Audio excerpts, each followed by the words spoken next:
శ్రీకృష్ణుడు నెమలి ఈకను తలపై ఎందుకు ధరిస్తాడు ఈ వీడియోలో తెలుసుకుందాం. త్రేతాయుగంలో రాముడు మరియు సీత అడవిలో తిరుగుతూ ఉండగా సీతకు దాహంగా అనిపించి నీళ్ల కోసం రాముణ్ణి అడుగుతుంది. అప్పుడు రాముడు సహాయం కోసం ప్రకృతిని ప్రార్థిస్తాడు. అప్పుడు అక్కడికి ఒక నెమలి ప్రత్యక్షమవుతుంది. ఆ నెమలి రాముడితో నీరెక్కడుందో నాకు తెలుసు, నేను మిమ్మల్ని అక్కడికి తీసుకువెళ్తాను, నా వెనకే నన్ను అనుసరిస్తూ రండి అని చెప్తుంది. కాని అంత దట్టమైన అడవిలో వాళ్లు దారి తప్పిపోతారని నెమలి దాని శక్తివంతమైన తోక నుండి ఒక్కొక్క ఈకను దారిలో పడేస్తూ వాళ్లకు దారి చూపిస్తుంది. రాముడు మరియు సీత ఆ ఈకలను అనుసరించి నీళ్ల దగ్గరకు చేరుకుంటారు.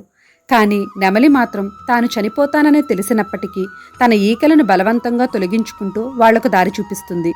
రాముడు ఆ నెమలి చేసిన సహాయాన్ని ఎప్పటికీ మర్చిపోలేనని, నా వచ్చే జన్మలో నీ జ్ఞాపకాన్ని గౌరవిస్తానని దానికి మాటిస్తాడు.